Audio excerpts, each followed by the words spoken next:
We shall go on to the end. We shall never surrender. Christopher Nolan's 10th feature film is finally here, and it is without a doubt one of his most ambitious films to date. He puts a spotlight onto a very important and impactful event that goes unnoticed by a lot of us Americans. The evacuation at Dunkirk was a real-life horror movie set in the excruciating setting of war.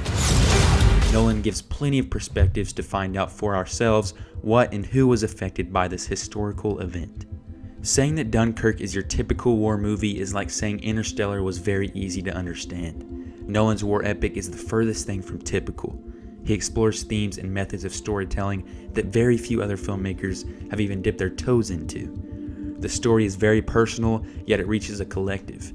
The film understands that each and every person will interpret the events differently and is built to reach every single audience member. Nolan tells the story in such a distinct way, and he uses technical form to explore the themes in the film, one being sacrifice for your duty, which we see in Tom Hardy's dogfighting storyline.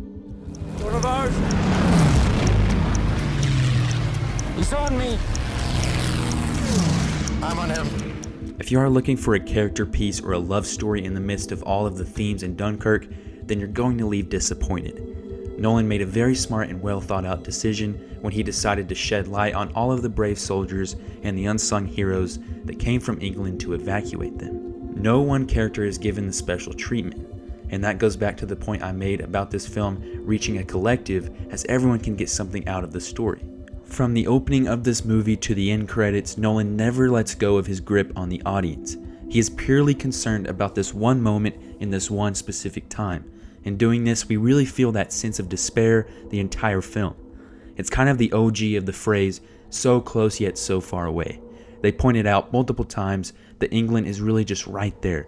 It's the fact that there is no way out with the Germans keeping them in. You really feel that they are trapped. The score is a big help in making this possible, along with the cinematography. There are some shots that are truly incredible and breathtaking. The score, composed by my favorite composer in the business, Hans Zimmer, keeps your heart pounding and your ass on the edge of that seat the entire running time. This isn't surprising at all, as Zimmer has done the same with Interstellar and Inception and many other films. To transport the audience from their seat in the theater to the events of the film is the filmmaker's greatest accomplishment. If you can accomplish that, then you're going to get a lot of high acclaim, which is exactly what Dunkirk is getting. I could feel the fear in every soldier. I could see the little glimpse of hope crumble each time the soldiers looked up at another bomber before they ducked their heads down, praying to God that they don't get obliterated. Seeing ships sinking as soldiers slid down them or hopped off really reeled me in even more. The moments where we would get a wide shot of Dunkirk with various fires and floating bodies really showed the audience just how terrible times were for the army. It was like it was very cinematic, but in the worst way possible, because everything in this movie was real and actually took place. But the climax of the film, which I pinpointed at the arrival of the citizens' boats, was that glimpse of hope I mentioned earlier, spiraling into a real chance of getting out of the godforsaken port of Dunkirk.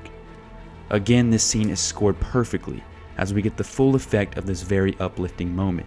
The general cries, and we see every soldier who 3 minutes ago were sure they were going to die, yelling and cheering, knowing that there is hope left.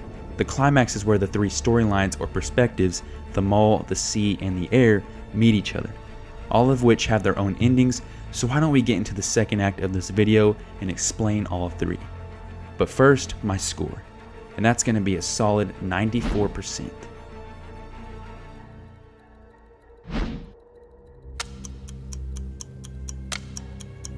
Dunkirk is all about the shared experience. That is why Nolan chose the route to take three perspectives and interweave them throughout the entire running time. He does this to show that each and every act of courage or bravery, no matter the stakes, are all equally important. Tom Hardy's character Farrier and his consistent sacrifices are no more important than the soldiers on the ground and their repeated attempts at evacuating. Mr. Dawson and the rest of the English citizens coming to help is no less heroic than the other events in the story. Each person who gave just a little of themselves to try to help the army each got their due.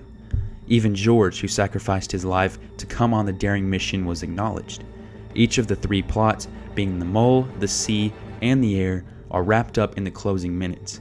Let's take a look at each of the respected endings. Every hour the enemy pushes closer.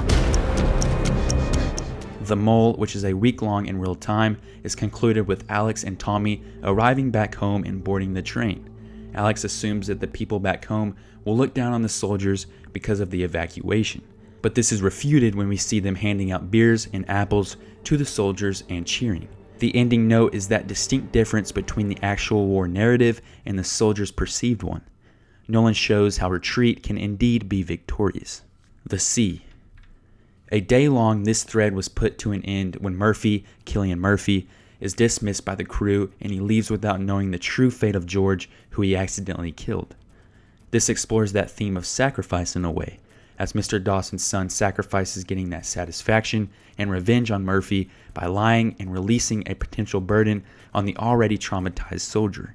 Murphy had PTSD throughout the Sea story, and we see how quickly he achieved this when we saw him pop up in The Mole as a normal, proper-speaking British soldier. PTSD wasn't really acknowledged at this time in the world, so it was big on Nolan to inject this into the plot. The Air. Only an hour long when put in real time, the Air ending is what brings all of the other storylines into fruition. Farrier lands after saving many evacuating soldiers from an air attack and bluntly sets his plane on fire, which was a very cool classic Nolan shot. He knows that his only fate is to surrender. He is taken away by the Germans as we hear Tommy reciting Churchill's famous "We will fight them on the beaches" speech. This is a reminder that although a very successful evacuation took place, the war is still in its early stages. The fate of each soldier and country is still uncertain. Farrier is going to be a prisoner of war, Alex is sure of an invasion, we get an apple bite from Tommy, and then boom, written and directed by Christopher Nolan. As I said, this film is all about the shared experience, and how we all look at things differently. Nolan uses his ridiculously precise and monumental directorial vision to bring this very unique way of storytelling to life. This is why he will stay as one of the best to ever sit in the director's chair. I'm not going back. If we go there, we'll die. You're a weekend sailors, not the bloody Navy. Thanks for watching this review and explanation video, I guess you can call it. If you did enjoy, please smash that like button, comment your thoughts on Dunkirk down below, and make sure you do subscribe for more videos like this one and a lot more. That's going to do it for me. I'll catch y'all next time.